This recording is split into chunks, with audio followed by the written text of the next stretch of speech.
વાત હવે વિકસતા ભારતની વિશ્વ ફલક પર કેવી રીતે આગળ વધી રહ્યું છે આપણું ભારત, તેની કરીશું વાત।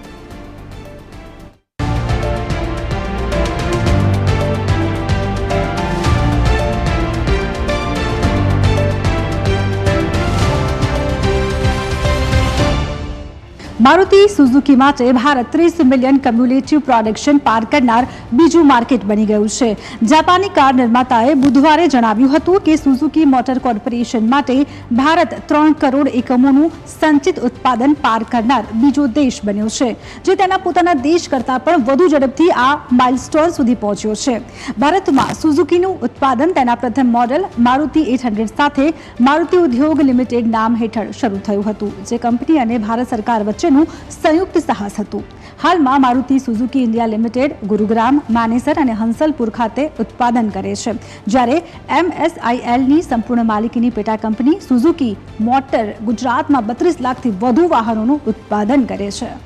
ડિજિટલ ક્રાંતિના યુગમાં દેશના નાગરિકો યુપીઆઈ સિસ્ટમથી પેમેન્ટ કરવાનું પસંદ કરે છે। યુપીઆઈ પેમેન્ટ પછી ક્રેડિટ કાર્ડથી થતા ટ્રાન્ઝેક્શન નાગરિકોની બીજી પસંદ છે, જ્યારે ડેબિટ કાર્ડથી પેમેન્ટ ખાસ વધતું જોવા મળ્યું નથી।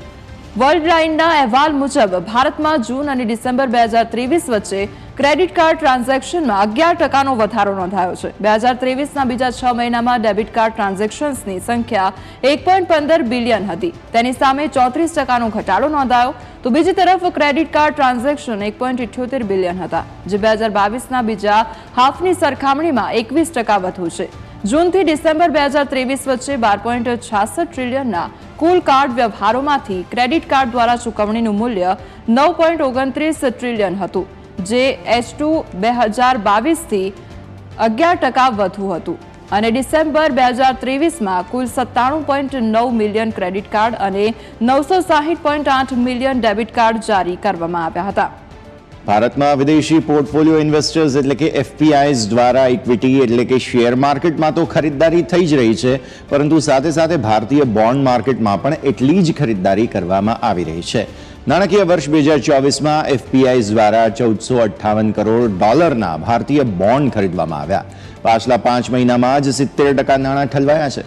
હાલમાં જ અમેરિકાની દિગ્ગજ brokerage firm JP Morgan Chase દ્વારા જાહેરાત થઈ હતી કે ભારતીય બોન્ડને તેમના સૂચકાંકમાં સ્થાન મળવાનું છે, જે બાદ FPIs દ્વારા ભારતીય બોન્ડ માર્કેટમાં નવું શોપિંગ કરવામાં આવ્યું છે।